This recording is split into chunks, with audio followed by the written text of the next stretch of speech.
Hello and welcome. My name is Kylie Bartlett, the host of the Web Celeb TV show, the world's first web TV show dedicated to helping entrepreneurs create buzz, build a brand, and get celebrity results in their business.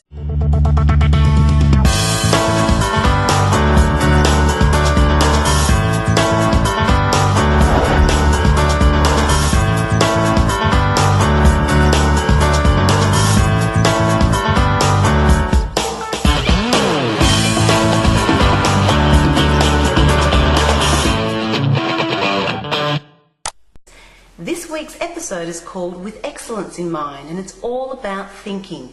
Now, you might be thinking, what on earth has this got to do with getting celebrity results in your business? Well, I'm hoping that after 15 to 20 minutes of listening and watching this episode, you too will be able to appreciate the power of the mindset and the impact that this can have on ourselves and on our business. I'd like to ask you a question. Do you talk to yourself?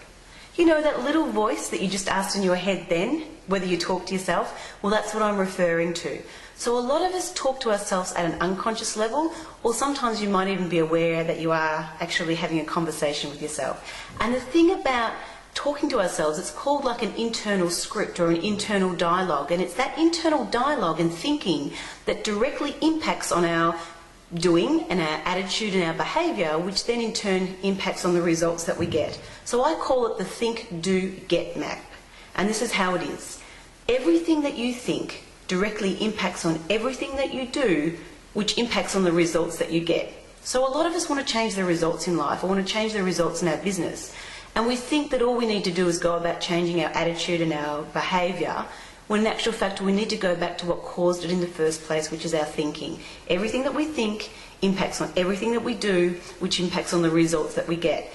Now, I'm going to be very vulnerable and transparent in this episode and actually share with you my personal story of adversity and challenges to give you a direct example or insight into how powerful a mind is, and how with the right attitude and the right training you can actually achieve anything that you want out of life. So here's a little bit about me. So at the age of 18, I decided to run away from home. I'd come from a dysfunctional upbringing, so I had a challenging upbringing, and I also was told I had a learning disability at school. So I can appreciate that at home it's dysfunctional. I go to school and the teachers are telling me that I've got a learning disability, and the closest thing that I'll ever get to going to a university is actually serving chips or sandwiches in the cafeteria. So that they are significant people in my life, my family and my teachers and my mentors. So what ends up happening is that we start to take on the belief of others. So I started living up to people's expectations. I got told I had a learning disability, so I acted the same way. I had dysfunction happening around me within my home environment, and so I became very rebellious and reactive and a victim and had a chip on my shoulder. So I decided that if I run away from home, that maybe if I change my environment, it might change my results and my outcome in life. What I discovered, it took me a long time, after 2 years of living in poverty, is that even though I might change the environment, I was the common denominator, and unless I changed my thinking and my attitude, that nothing was really going to change. And so for 2 years I had this big chip on my shoulder. I had a one-bedroom flat, but I was so poor. I was working at McDonald's flipping hamburgers for a living that I couldn't afford to even have electricity. I had candles and I had an esky with ice in it that I used to lug home every day to keep my milk cold. But I did have gas, and so my oven converted into a heater at night where I'd open up the oven door and heat my little flat. I had a mattress on the ground and a doona and a set of sheets and some cardboard boxes as makeshift furniture. And that's really pretty much how I lived day to day. Very angry, very frustrated, and totally not understanding why I'd been dished up such a bad life, is the way I looked at it. Luckily, a few people saw that I had a lot of energy, but that if I learnt to harness that energy and put it into achieving something great, that I could achieve amazing things in my life. And so begrudgingly and even reluctantly, I was dragged along to a 3-hour presentation, a personal development motivation session. Now, I don't know what happened to me that day, but after 3 hours, my mind shifted, and I made a conscious decision that from that day forward, this was going to be the first day of the rest of my life, and that I was going to turn my life around. At the time, picture this, I'm 95 kilos, I'm angry, I'm working at McDonald's, I've got no educational background, no qualifications, I haven't spoken to my family for 3 years, and I'm pretty damn angry. And so it was that day that I decided to turn it all around, and I went to an op shop and I bought myself a $10 suit and started acting and hanging around with successful people and started visualising what it would be like if I was successful.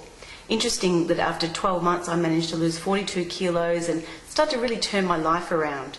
And one of the key factors to this was learning.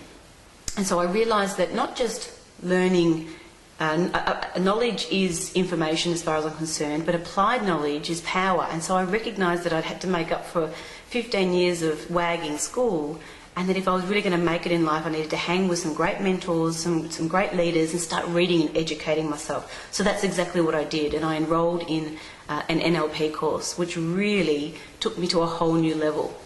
And so that's when I really got an insight into the power of the mind.